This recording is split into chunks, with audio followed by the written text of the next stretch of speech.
بسم الله الرحمن الرحيم. الحمد لله رب العالمين، صلى الله وسلم على نبينا محمد.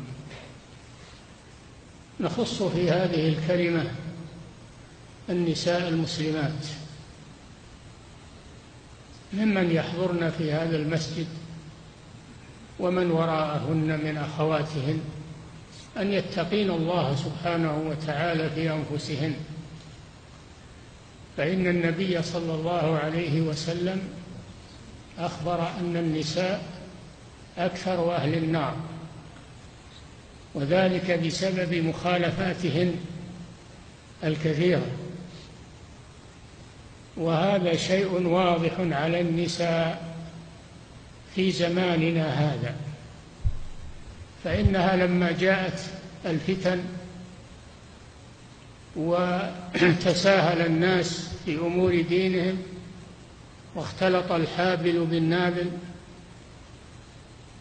وترجلت النساء، أخذنا صفات الرجال، حصل الشر الكثير في النساء، ولا حول ولا قوة إلا بالله. فإذا نظرت إلى غالب النساء في هذا الوقت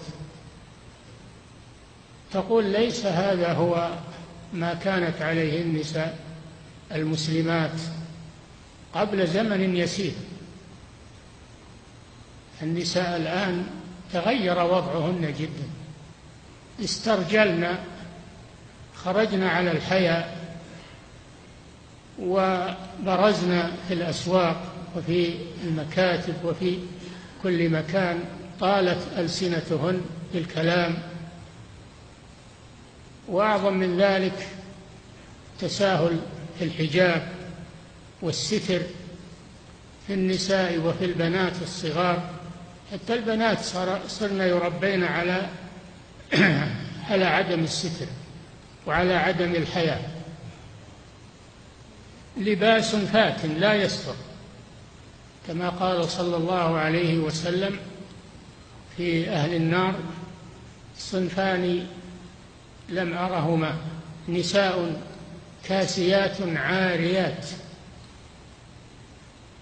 مائلات مميلات، لا يجدن الجنة لا يدخلن الجنة ولا يجدن ريحها، وذلك بسبب ما يتصفن به من الأخلاق السيئة في الكلام، في اللباس، في عدم البقاء في البيوت، في الخروج للأسواق، في ما يحصل في الاستراحات وفي بيوت الزواج من التفسخ والعري.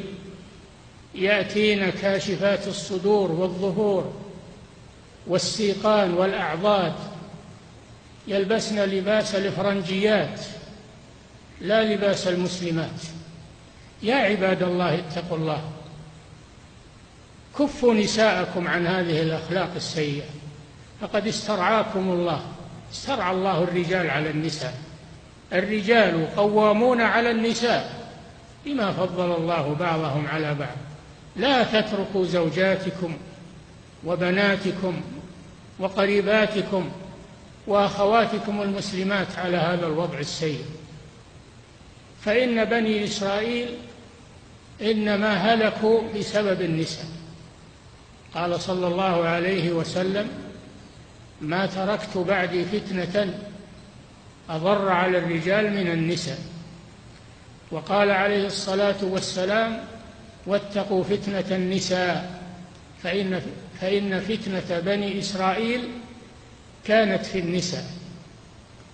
فالرجال إذا ضيعوا محارمهم وضيعوا بناتهم وزوجاتهم قريباتهم، يعملن ما يشاءن من غير حياء ولا خوف، يختلطن مع النساء المفتونات في المدارس، في المكاتب، في الأسواق، ثم يأخذن أخلاقهن ويرجعن إلى بيوتهن متغيرات.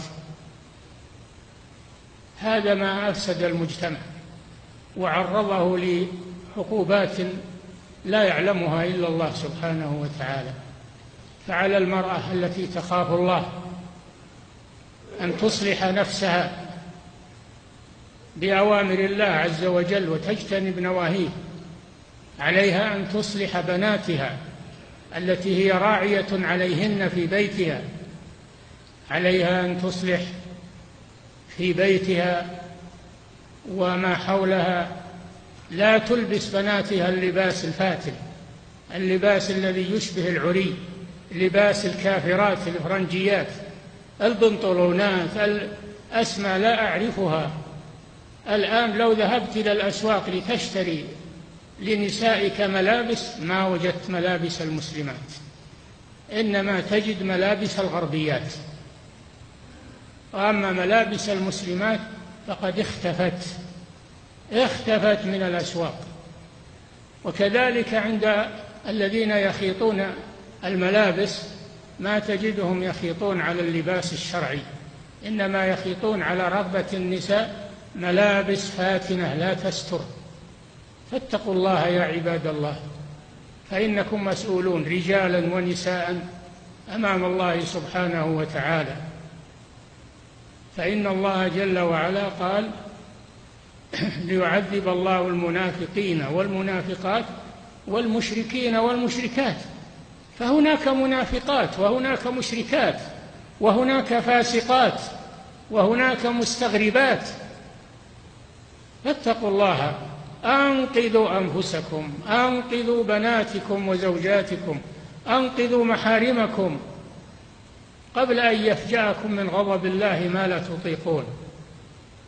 والله لو خرج واحد ممن قبلنا ب10 سنوات ثم نظر إلى نسائنا لوجد الفرق بعيدا بين النساء في ذاك الوقت وفي هذا الوقت القريب.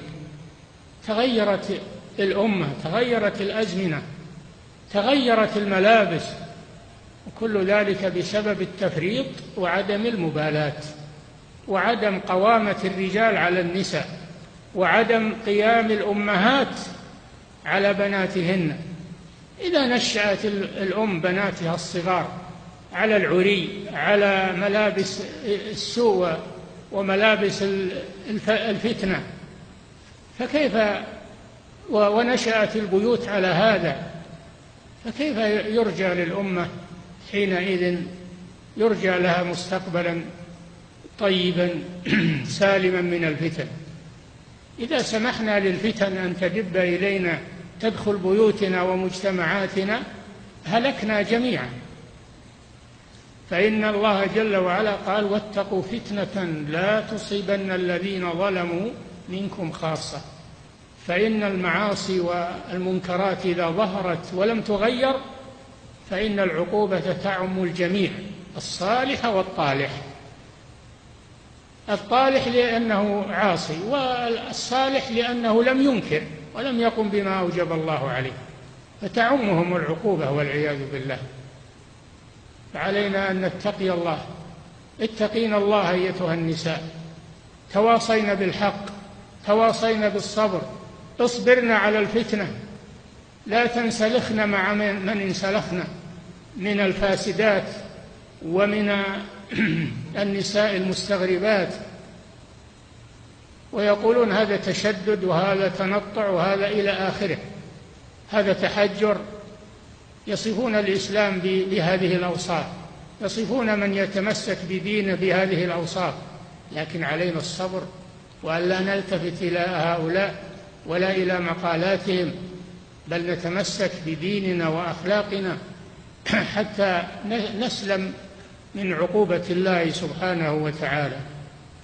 يا أيها النساء اتقين الله، اتقين الله، اتقين الله في أنفسكن وفي بناتكن وفي من حولكن، اتقين الله، أنقذنا المجتمع من عقوبة محدقة إلا إن رحمنا الله سبحانه وتعالى.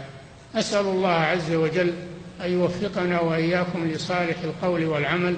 صلى الله وسلم على نبينا محمد وعلى آله وأصحابه أجمعين.